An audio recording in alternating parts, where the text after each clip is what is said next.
अस्सलामुअलैकुम नाज़रीन, आप देख रहे हैं इंसाफ न्यूज़ पाकिस्तान और मैं हूँ आपका मेज़बान जावेद ख़ान। आज जो है वो पूरे मुल्क में जो है वो आम तातील है, क्यों ना कि आज 9 नवंबर इकबाल डे है।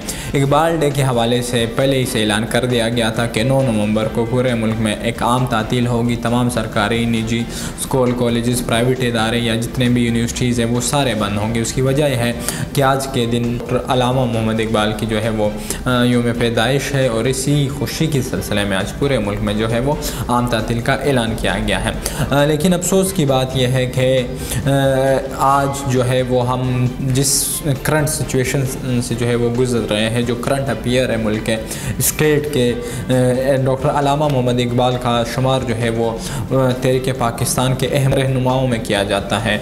उन्हें शायर मशरिक़ कहा जाता है, उन्हें इस्लाम का शायर कहा जाता है। उन्हें हमेशा जितनी भी शायरी की उसका जो बुनियादी मकसद था वो मज़हब तौहीद या रिसालत था। उन्होंने हमेशा वो शायरी की जिसका हमसे पहले नस्लों के लिए, हमारे लिए और हमारे आने वाले नस्लों के लिए फ़ायदा ही फ़ायदा है।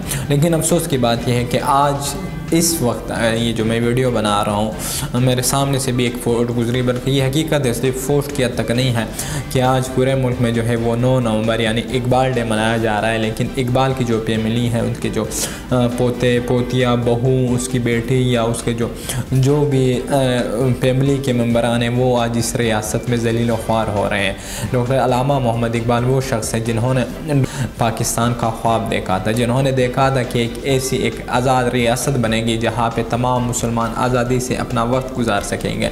लेकिन अफसोस की बात यह है कि आज उसी रियासत में जिसका ख्वाब डॉक्टर अल्लामा मोहम्मद इकबाल ने देखा था, उस रियासत में आज उसके जो है वो घर की तजलील हो रही है, उसके घर की औरतों की तजलील हो रही है। बहुत अफसोस की बात है कि उसके जो पोते हैं सेनेटर वलीद इकबाल, उनके साथ वो जुल्म ज़्यादती हो रही है इस रियासत में। उसकी वजह सिर्फ ये है कि वो अपनी जमहूरी राइट पे खड़ा है, वो जमहूरी हकूक़ चाहता है, वो इस रियासत को हकीकतन इस तरह बनता हुआ देखना चाहता है जिसका ख्वाब उसके दादा यानी डॉक्टर अल्लामा मोहम्मद इकबाल ने देखा था। लेकिन अफसोस की बात यह है कि वो सलाखों के पीछे जो है वो अपने दादे के ख्वाब को जो है वो महसूस तो कर रहा होगा, लेकिन उसको पूरा होते हुए इस रियासत में देख नहीं सकता। ये वो रियासत है जिसकी बुनियाद ला इलाहा इल्लल्लाह मुहम्मद रसूलुल्लाह पे रखी गई। लेकिन अफसोस की बात यह है कि इस रियासत में आज उन्हीं लोगों के ख़ानदानों की तजलील हो रही है। इसी तरह अगर हम क़ायद आज़म मोहम्मद अली जिन्ना की बात की जाए तो उनकी बच्चों का भी आप लोगों को पता ही है कि वो इस टाइम कहाँ पे है, और उनके ख़ानदान के बाकी लोग जो है वो उनको पाकिस्तान में रहने के लिए जगह तक मुयसर नहीं। उनकी बेटी जो कुछ साल पहले वफ़ात पाई थी, आई थिंक वो भी बरतानिया में थी, तो फिर वहाँ से उनको जो है वो कराची लाया गया।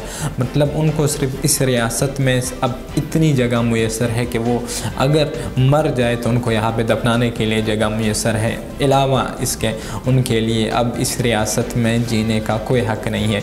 उनकी वजह ये है कि उन्होंने इस रियासत को जो है वो बनाने में अहम किरदार अदा किया, इस आज़ाद मुल्क को बनाने में अहम किरदार अदा किया। शर्म की बात है और मुझे खुद शर्म आ रही है कि मैं एक नाम निहाद आज़ाद रियासत को जो है वो ये कह रहा हूँ कि ये आज़ाद रियासत है। ये रियासत सिर्फ नाम की हद तक जो है वो आज़ाद है, लेकिन इसके अलावा यहाँ पे अगर डॉक्टर अल्लामा मोहम्मद इकबाल की घर की औरतों की तजलील हो रही है तो आप खुद समझिए कि बाकी जो आम लोग हैं उनके साथ क्या हो रहा होगा इस रियासत में। आज के दिन मेरा एक सद अफसोस ये मैसेज है कि हम खुशी से जो है वो छुट्टी मना रहे हैं कि आज डॉक्टर अल्लामा मोहम्मद इकबाल की यौम पैदाइश है, लेकिन क्या हमने एक मरतबा भी सोचा कि उनके ख़ानदान आज किस हाल में हैं? वो दर दर की ठोकरें खा रहे हैं, उनके जो है वो पोते सलाखों के पीछे हैं, उनकी घर की इज़्ज़तों को पामाल किया जा रहा है। आइए आवाज़ उठाइए और आज के दिन एक पोस्ट ज़रूर लगाइए कि डॉक्टर अल्लामा मोहम्मद इकबाल के ख़ानदान को इस रियासत में आज़ादी से जीने का हक़ दिया जाए।